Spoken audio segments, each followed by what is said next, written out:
Did Michael Burry just come out and back China?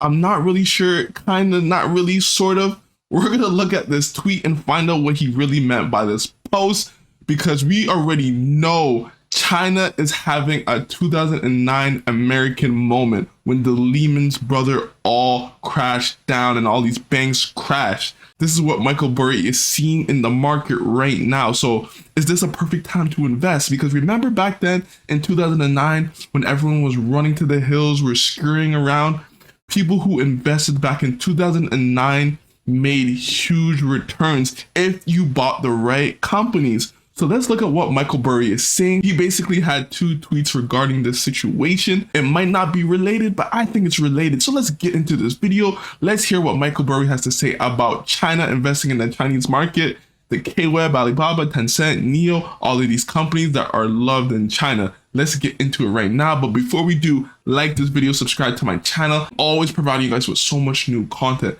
So click that like button, click that subscribe button right now. So Michael Burry just came out with this tweet.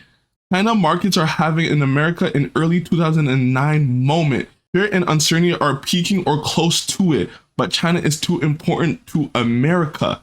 Look what's happening with the Crane shares, China's main ETF when it comes to internet companies, down 47% for the year, from its peaks of 101 all the way down to $25, 74% decline. Look at Alibaba, one of the top 2 stocks in China, down 46% for this year, $81. Look at Tencent, the #1 stock in the China market, 38%. That's like Apple going down 38% or Amazon going down 40, 50%. It's unfathomable that you would think that these companies would go down that hard, but that's the fear and uncertainty that's happening in the market because of zero COVID policy, because of the China-Taiwan war. Then we have this real estate crisis. Then we have a lot of debt people are having. Then we have protests all over. So there's a lot of stuff happening in China. So he's saying it's the same type of environment like it was back in 2009 during the Lehman Brothers crash. And we know what happened during that crash, when all the banks were running to the government for money because they were all crashing because all their CDOs were going bad. And remember, Michael Burry had this huge moment of profiting off that. You saw The Big Short where it comes back and shows you how Michael Burry did it. So this is what he's saying. He's saying he's seeing the same opportunities in the market right now due to all the fear and uncertainty. And remember, Michael Burry made a killing during that time. So is he saying the same thing? You can make a killing during this time if you're buying Chinese companies and you understand the risk. Maybe so. And the thing about China is so much more important than Russia, 20 times more. So when you think about this, America can't effectively fight or sanction China without spiting itself nearly as severely. Think about that right now. Like America can't do the same thing as doing with Russia because they are their main trading partners when it comes to exports, imports.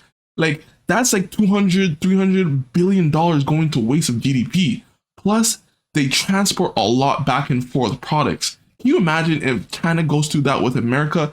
The inflation would be crazy. It'd be like 20-30%. It'd be worse than Turkey at this point, man, because they just can't decouple from each other right now. China and US are not at that point of decoupling at this moment. Maybe in the future, but 5, 10 years, 15 years out, I don't think that can happen right now. So it's just unfathomable that they would break up and just not come to a conclusion when it comes to this. And then at the end, just ask King James. Man, he took a shot at LeBron James. You remember when Daryl Morey came out against China? He was backing the Hong Kong protests for free speech back in October, and that directly hurt the NBA's money because China didn't want to have America doing preseason games or they weren't going to be televised. So their deal with China was going south a little bit.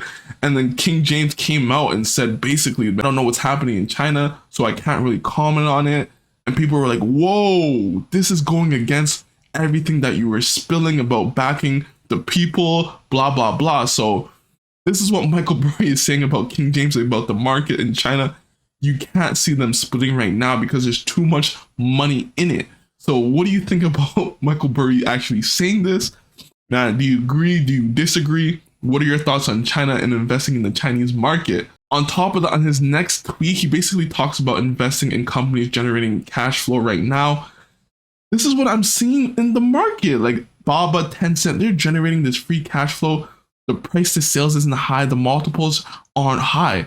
A small value investor buying stocks at 3 to 5 times free cash flow does not mean the investor is bolstering or backing the businesses. So you're not backing the business if you're buying these companies right now at these cheap multiples. The investor is mucking around with well-punished companies and focusing on the financials and catalysts so you get a better deal on your meme stocks. So you're just focusing on the company, what is generating, and you're going to see a catalyst with these companies. Alibaba, Tencent, I'm saying that you're going to see a huge catalyst going into the future 5-10 years out if the China-Taiwan war does not happen. If that does happen, then all bets are off. But if that doesn't happen, 5 to 10 years out, China is going to be bigger, the GDP is going to be bigger. Alibaba and Tencent are part of the Chinese economy and the GDP. So with China growing, those companies are inevitably going to grow as well. So think about it like that. You're getting these cheap companies at cheap multiples that are going to grow into the future. So in my opinion, I think Michael Burry is having a little backing of China, but I think he's also against it too. So I don't know. What do you think about Michael Burry coming out and backing China or not backing China? Like this video and comment down below. I want to hear your thoughts on China, investing in China, and everything Michael Burry just said.